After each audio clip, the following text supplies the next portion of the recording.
एक भाषा, एक शहर, एक ठिकाण, पण दोन साहित्य संमेलन. एक 95 अखिल भारतीय मराठी साहित्य संमेलन आणि एक 16वं विद्रोही साहित्य संमेलन. दोन संमेलनांची आवश्यकता काय? जे साहित्यिक आहेत त्याच्यामध्ये काही गट पडलेत का? अखिल भारतीय मराठी साहित्य संमेलन होत असताना विद्रोही साहित्य संमेलन का होत आहे? विद्रोही साहित्य म्हणजे काय? अखिल भारतीय साहित्य संमेलनाशी त्यांची नाळ का जोडली जात नाही? आणि हा प्रवाद काय? विद्रोही साहित्य संमेलन घेण्याची आवश्यकता काय? याविषयी मी चर्चा करणार आहे. कारण तुम्हालाही प्रश्न पडला असेल की दोन साहित्य संमेलन का होत आहे. एकच पुस्तक, पण पुस्तकाची जो रंग आहे तो सुद्धा काळाच असतो आणि या सगळ्या रंगालाही गट तट काय. माझ्यासोबत गणेश विस्मृतजी आहेत, विद्रोही साहित्य संमेलनाचे अध्यक्ष आहेत. आपलं खूप स्वागत. याच मातीत म्हणजे मी एक पत्रकार म्हणून मला खूप प्रश्न पडतात, हे दोन साहित्य संमेलन का, कशासाठी? याचं सरळ कारण असं आहे की जर तुम्ही नीट याचं साधं बोधचिन्ह जरी बघितलं विद्रोही साहित्य संमेलनाचं, तर त्यात असं म्हटलंय की विषमतेला नकार आणि समतेला होकार.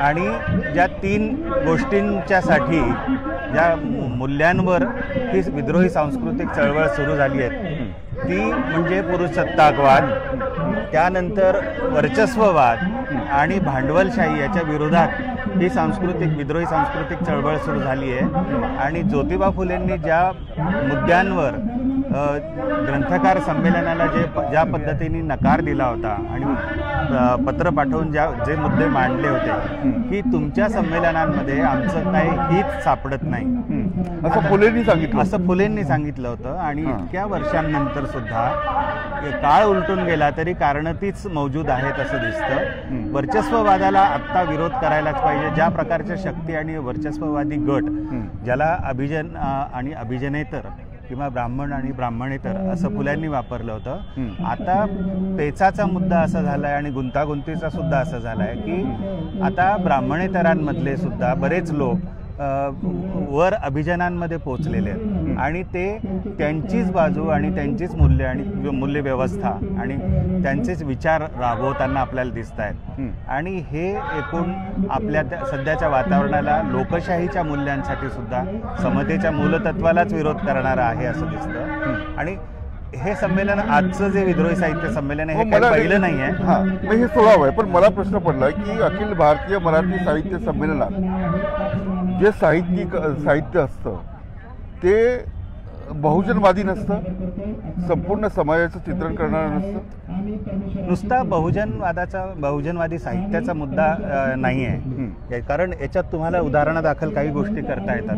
पण संस्कृतीमध्ये साहित्य हा एक भाग असतो. संस्कृतीत अनेक गोष्टी असतात, साहित्य आणि भाषा त्याचा एक भाग असतो. आणि तुमच्या लक्षात येत असेल तर साहित्यामध्ये किंवा संस्कृतीमध्ये वेगवेगळे आस्थेचे विषय असतात. आत्ता तुम्हाला 2 दिवसात इथे असं दिसेल की निव्वळ साहित्यावरचे परिसंवाद आणि चर्चा झालेली नाही आहे, तर लोकांच्या इथल्या स्थानिक जनतेच्या नागरिकांच्या आस्थेच्या मुद्द्यांवर अनेक परिसंवाद आणि चर्चा झाल्या आहेत. असे कळीचे प्रश्न त्या प्रस्थापित साहित्य संमेलनात उपस्थित केले जातात का? त्याच्यावर चर्चा होते का एवढ्या गांभीर्याने, पोटतिडकीने? असं मला शंका आहे. मला वाटत असं मला. पण हे का होत नाही मला सांगा, याची काय कारण आहे? याची कारणं अशी आहे की म्हणजे माझा प्रश्न थेट आहे की आपल्याला स्वातंत्र्य मिळालं, मग शाहू फुले आंबेडकर यांचा महाराष्ट्र आणि छत्रपती शिवाजी महाराज यांच्या विचारावर चाललेलं शाहू फुलेंचं आंबेडकरांचं काम एवढी वर्ष लोटली गेली आहे, पण तरी सुद्धा असं का होत आहे? स्वातंत्र्यानंतर 75 वर्ष झाली आहेत, पण हे प्रस्थापित साहित्य संमेलन आहे हे त्याही आधीच आहे. अनेक स्वातंत्र्याच्या 19व्या शतकात ते सुरू झालेलं आहे आणि तेव्हापासूनचा हा प्रश्न आहे. आणि त्यात सामील होणारे कोण आहे हा प्रश्न जरी अलाहिदा बाजूला ठेवला, कारण आता बहुजनांमधलेच लोक प्रस्तावित आणि अभिजन होऊन सत्ता आणि सगळी सत्तेची केंद्र त्यांच्या हातात ठेवत असतील तर त्याला आपल्याला आवाज उठवायला लागेल, त्यांना सांगायला लागेल की तुम्ही करताय ते अयोग्य आहे. मुळात आत्ताच्या काळात अशा प्रकारची उधळपट्टीची संमेलनं ज्याच्यात कोटीच्या कोटी ची उड्डाणं आहेत आणि हा सगळा पैसा सामान्य जनतेच्या करामधून आलेला पैसा आहे. आणि ज्या पद्धतीचे आता तुम्हाला साधा फरक सांगतो म्हणजे जो पटकन लक्षात येईल असा, की इथल्या संमेलनामध्ये एक अतिशय चांगलं सुंदर नावाजलेलं असं नाटक आदल्या दिवशी सादर केलं गेलं 22 तारखेला शिवाजी अंडरग्राउंड इन भीमनगर मोहल्ला. आणि त्यात एक पूर्ण विधान आहे आत्ताच्या एकूण सामाजिक परिस्थितीबद्दलचं आणि एक नॅरेटिव्ह ते मांडायचा प्रश्न करत आहे. आणि शिवाजीचं प्रतीक आणि मिथक ज्या पद्धतीने वापरलं जाते त्याबद्दल सुद्धा हे त्याच्यात केलेलं दिसतंय. आणि त्याशिवाय ते अनेक वेगवेगळ्या गोष्टींवर ते आपलं मत मांडताना आपल्याला दिसतंय. आणि त्याच वेळेला प्रस्थापित साहित्य संमेलनात आपल्याला काय दिसतंय तर तिथे आपल्याला अजय अतुलची संगीत पार्टी, अवधूत गुप्तेचं म्युझिकल शो किंवा चला हवा घेऊ द्या. आणि हे करताना असं सांगितलं जातंय की इथल्या स्थानिक लोकांना साहित्याची एवढी जाण नाही म्हणून किमान मनोरंजन तरी व्हायला पाहिजे. आणि याच्यावर खर्च किती झाला असेल साधारण?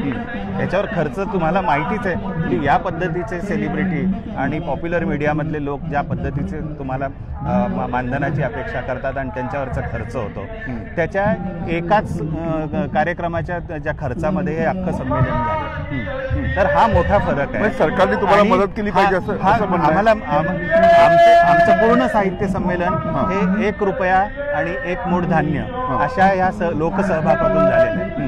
माझं उलट म्हणणं आहे की भारतासारख्या देशाला मोठी धरणं, मोठे प्रकल्प आणि मोठी संमेलनं, उत्सव किंवा झगमगाटी असे कुठलेही कार्यक्रम परवडणारे नाही आहेत. आपल्याला त्याच्या पलीकडे जाऊन साहित्यासाठी तुम्हाला एक चांगली भूमी तयार करायची असते तर चांगला युवा वर्ग, त्याच्यासाठी चांगल्या कार्यशाळा, भाषेचे प्रशिक्षण वर्ग, छोटी शिबिरं आणि चर्चासत्र हे घ्यायला पाहिजे. आणि ते लहान लहान गावांमध्ये विकेंद्रित करून घ्यायला. इथे सत्तेचं विकेंद्रीकरण आहे. अध्यक्ष कसा निवडला जातो ते काही डेमोक्रेटिक पद्धतीने निवडला जात नाही, हे उघड आहे. त्यातले निमंत्रित वक्ते सगळे निवडले जातात किंवा जे संबंधित लोक असतात ते कसे निवडले जातात, कोण निवडतं, त्याच्यासाठी एक डेमोक्रेटिक सिस्टीम आहे. लोकशाही ते निवड होत नाही. लोकशाहीने अध्यक्षाची निवड होतच नाही. मला उदाहरण सांगा. म्हणजे पूर्वी तर अजिबात, म्हणजे आता तर अजिबातच होत नाही. आणि पूर्वी एक निवडक काही लोक घ्यायचे आणि ते शेकडो लोकांचं महाराष्ट्राचं प्रतिनिधित्व करायचे असं म्हटलं जायचं. पण प्रत्यक्षात व्हायचं काय, एक अध्यक्ष आणि त्यावेळेला झालेली सभासद पटाची जी नोंदणी असायची ते त्यांना जे त्यांच्या मर्जीतले लोक असतील तेवढ्याच मतदारांना अधिकार दिला जायचा. आणि दरवेळेची हीच पद्धत वापरली जायची आणि हे वर्षानुवर्ष चालत गेलं. याला तुम्ही लोकशाही पद्धत आहे असं मला प्रश्न म्हणजे मी तरी म्हणू या सगळ्या, आता तुम्ही सुद्धा साहित्यिक आहात, ते सुद्धा साहित्यिक.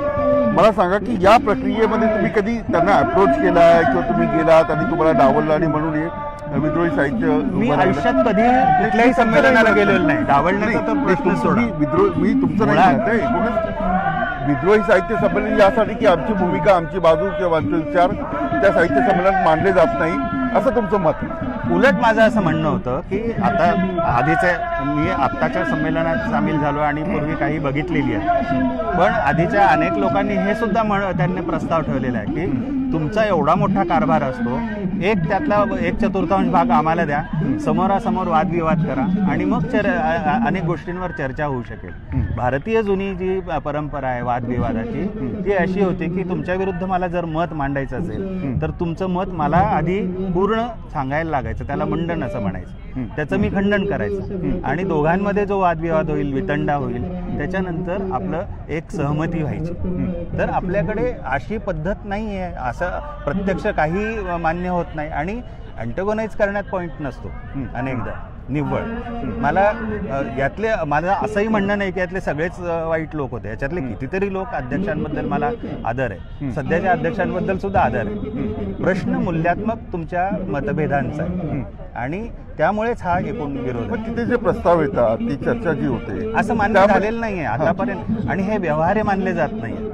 हे प्रस्ताव कधीही व्यवहार्य मानले गेलेले नाहीयेत. असं मी आता इतक्या कार्यकर्त्यांशी बोलतोय, वेगवेगळ्या गावांमध्ये जाऊन या निमित्ताने मी तरुण कार्यकर्त्यांना भेटलोय, तरुण लिहिणाऱ्या लोकांना भेटलोय त्यांच्यामध्ये एक अतिशय अस्वस्थता, बेचैनी आहे, अनरेस्ट आहे. आणि प्रस्थापित जे साहित्य संमेलन होतं ते केवळ दिखाऊ, भपकेबाज, झगमगाटी असतं. आणि तुम्हाला माहिती आहे की जी चर्चा व्हायला पाहिजे, जे मंथन व्हायला पाहिजे ते होत नाही. आणि आत्ताच्या जे विषयावर मंथन झालं पाहिजे. मग आत्ताच्या घडीला जर मी तुम्हाला विचारलं की कुठल्या विषयावर कुठले महत्त्वाचे विषय आहेत की साहित्य संमेलनामध्ये त्याची चर्चा झाली पाहिजे, आता असंख्य असे विषय आहेत. इथे तुमच्या लक्षात येईल की सगळ्या धर्माचे जवळपास लोक आलेले होते आणि ते सामील असताना तुम्हाला असं वाटूच शकेल ना की CAA NRC वर चर्चा व्हायला पाहिजे, त्याच्यावर डिबेट व्हायला पाहिजे, जल, जंगल, जमीन याच्यावरच्या चर्चा झालेल्या आहेत. आणि याच्यावर ज्या पद्धतीने निर्णय शासनाकडून घेतले जातात, याच्यावर ज्या पद्धतीने अनेक चर्चा होतात, विधेयकं परस्पर, आता इथे शेतकऱ्यांच्या कृषी विधेयकांवर चर्चा झालेली आहे, NEP राष्ट्रीय शिक्षणाचं धोरण आहे त्याच्यावर चर्चा झाली. असे अनेक विषय आहेत की त्याच्यावर चर्चा झालेली मला आठवत नाही प्रस्थापित साहित्य संमेलनात. एक माध्यमांवर चर्चा होते आणि त्यातही ज्या पद्धतीने गुळमुळीत मांडणी केली जाते आणि तो आवाज अशा पद्धतीने त्या एकूण मैदानाच्या बाहेर जाईल की नाही. वेगळं साहित्य संमेलन भरून जे गुळमुळीत चर्चा आहे ती काही तुमचा उद्देश साध्य होणार नाही ना. तुम्ही त्याला टीट फॉर टॅट किंवा त्यांच्या प्रवाहात जाऊन किंवा सरकारची चर्चा करून तुमचं साहित्य जे आहे त्या साहित्य संमेलनात आलं पाहिजे. पण शेवटी मराठी मला हा वाक्प्रचार फारसा पटलेला नाही की जशास तसे वगैरे असं हे अशा पद्धतीने द्विकामध्ये मी बोलत नाही, बायनरीमध्ये मी द्वेषपूर्ण नाही म्हणत. नाही अशा पद्धतीने बाजू तुम्ही तिथे मांडणं किंवा सरकार दरबारी मांडणं आणि त्याच्याशी चर्चा करून हे आपण सगळे एकच आहोत आणि समाजाविषयी बोललं पाहिजे. आम्हाला शेतकऱ्यांचे प्रश्न मांडले पाहिजे, मतभेदांवर विश्वास आहे, ते असं मांडलं पाहिजे. वैचारिक मतभेदांच्या मांडणीवर विश्वास आहे. अजूनही आपण लोकशाहीच्या मूलभूत तत्वांवर विश्वास ठेवावा. आपण जाहीरपणे वादविवाद करावे, त्याचं डॉक्युमेंटेशन करावं. आत्तापर्यंतच्या सगळ्या साहित्य संमेलनातल्या प्रत्येक गोष्टीचं डॉक्युमेंटेशन झालेलं आहे. पुस्तिका अध्यक्षांच्या भाषणांच्या आलेल्या आहेत आणि त्याच्यावर चर्चा झालेल्या आहेत. असं होतं की तुम्हाला काही काळ जावा लागतो. आत्ता तुमच्या लक्षात आलं असेल की ज्या पद्धतीने अध्यक्ष आतापर्यंत प्रस्थापित साहित्य संमेलनाचे बोलत होते किंवा ते अनेकदा तर उघड सत्तेच्या बाजूने बोलणार आहे.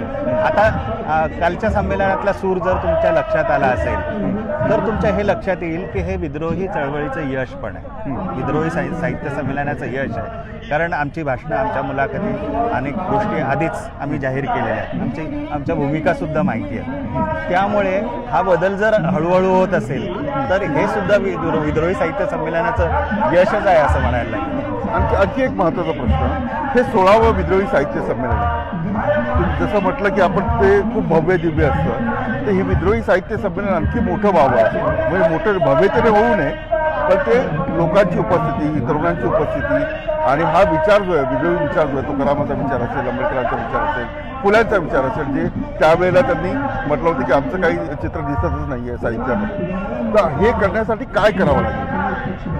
त्याला म्हणजे राजकीय पाठबळ आहे म्हणून ते मोठं होत आहे आणि इथे राजकीय पाठबळ नाही आहे किंवा सरकारी पाठबळ नाही आहे म्हणून थोडंसं नाही, मला नुसतं निव्वळ राजकीय पाठबळाचं म्हणत नाही. तुम्ही सत्तेपुढची लाचारी आणि सत्तेकडून तुम्ही काहीतरी याचकासारखं मागत राहणं आणि त्याच्यावर तुम्ही सगळा डोलारा उभा करणं, हे काही फारसं पटण्यासारखं नाही. आणि तेही जनतेच्याच पैशातून आणि त्यातल्या निवडक लोकांना त्याचा लाभ करून देणं, त्यामुळे हे पटण्यासारखं नाही आहे. आपली भारतीय पूर्वीपासूनची जी परंपरा आहे ती बहुरंगी, बहुलतावादी अशी परंपरा आहे. संस्कृती एकसाची, एक रंगी कधीच नसते.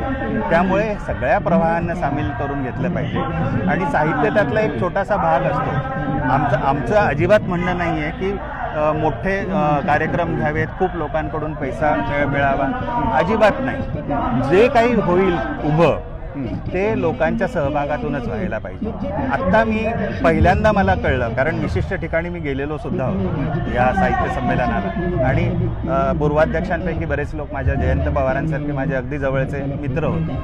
आत्ता वेगवेगळ्या गावांमधून या निमित्ताने फिरताना मला पहिल्यांदा असं लक्षात आलं आहे की अतिशय सुंदर पद्धतीने जाळं लहान लहान गावांमधून पसरलेले विद्रोही साहित्य चळवळीचं, सांस्कृतिक चळवळीचं होतं आणि त्यामुळे झाले असं की हे लक्षात आल्यावर की ते नुसतं एका वेळेला वर्षाला एकदा होणारं एक उत्सव नाही आहे. त्यांनी ते परस्परांशी अतिशय जोडलेले लोक आहेत.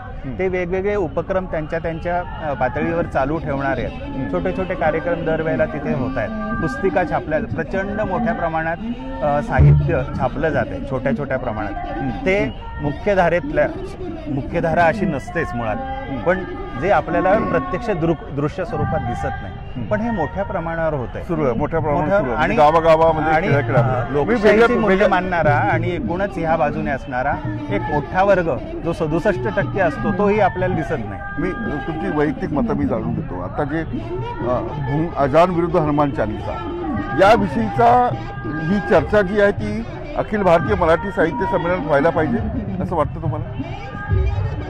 मुळात माझा प्रश्न असा आहे, तुम्ही अतिशय सक्रिय असे पत्रकारिते आहात, तर पत्रकारितेमध्ये मूळ मुद्दे कोणते आणि त्याला झाकून टाकणारे मुद्दे कोणते हे तुम्हाला सगळ्या लोकांच्या आधी तुम्हाला कळतं.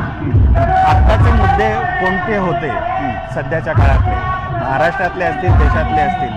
आता तुम्हाला माहिती आहे की इंधनाचे दर काय झालेले आहेत, सामान्य माणसाला परवडणारे आहेत का? आता गॅस सिलेंडरचे दर काय झालेले आहेत, रोजगार काय प्रमाणात उपलब्ध आहे, किती पत्रकारांच्या नोकऱ्या अचानक 21 सालाच्या सुरुवातीला यायला पाहिजे. असंख्य प्रश्न आहेत. हे अगदी हिमनगाचं टोक सुद्धा नाही, अगदी हे याच्यातले कितीतरी प्रश्न आणि हे जगण्याशी संबंधित आहेत. साहित्य हे जगण्याशी संबंधित असलं पाहिजे. साहित्य हे जगण्यापेक्षा मोठं अजिबात नसतं. खूप खूप धन्यवाद गणेशजी, तुम्ही मॅक्स महाराष्ट्राची चर्चा केली. मी आणखी काही प्रश्न घेऊन तुम्हाला भेटत राहील, तर मी तेच सांगतो आपण पाहता मॅक्स महाराष्ट्र.